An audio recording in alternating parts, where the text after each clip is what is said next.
Financial fair play നിയമങ്ങൾ ലംഘിച്ചതിന് നിരവധി football ക്ലബ്ബുകൾക്ക് UEFA പിഴ ചുമത്തി.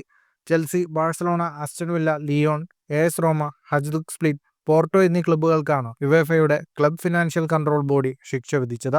31 മില്യൺ യൂറോയാണ് ചെൽസിക്ക് ആകെ പിഴ.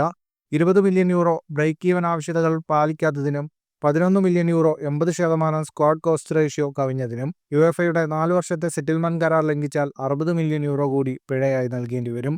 ബാഴ്സലോണയ്ക്ക് 15 മില്യൺ യൂറോയാണ് പിഴ.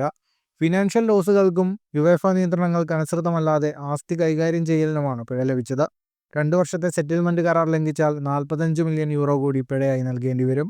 ആസ്റ്റൺ വില്ലയ്ക്ക് 11 മില്യൺ യൂറോയാണ് ആകെ പിഴ. 5 മില്യൺ യൂറോ ഫിനാൻഷ്യൽ ലോസിനും 6 million euro squad cost ratio ലംഘനത്തിനും 3 വർഷത്തെ സെറ്റിൽമെന്റ് കരാർ പാലിക്കാത്ത പക്ഷം 15 മില്യൺ യൂറോ കൂടി പിഴ അടയ്ക്കേണ്ടി വരും. ഫ്രഞ്ച് ക്ലബ് ലിയോണിന് ഫിനാൻഷ്യൽ ലോസിന് 12.5 മില്യൺ യൂറോയാണ് പിഴ. ലീഗ് 2ലേക്ക് റിലഗേറ്റ് ചെയ്യപ്പെട്ടാൽ യൂറോപ്യൻ മത്സരങ്ങളിൽ നിന്നും വിലക്ക് ഏർപ്പെടുത്താം. ഇറ്റാലിയൻ ക്ലബ് എസ് റോമയ്ക്ക് 2014 ഫിനാൻഷ്യൽ വർഷത്തിന്റെ ഇന്റർമീഡിയറ്റ് ടാർഗറ്റ് അല്പം കവിഞ്ഞതിന് 3 മില്യൺ യൂറോയാണ് പിഴ അടയ്ക്കേണ്ടത്. ഹജ്ദുക് സ്പ്ലിറ്റിന് 3 ലക്ഷം യൂറോയും പോർട്ടോയ്ക്ക് 1.5 മില്യൺ യൂറോയുമാണ് പിഴ ശിക്ഷ. ഫുട്ബോൾ ലോകത്തെ കൂടുതൽ വാർത്തകൾക്കും വിശേഷങ്ങൾക്കുമായി സ്പോർട്സ് കഫേ സബ്സ്ക്രൈബ് ചെയ്യുക.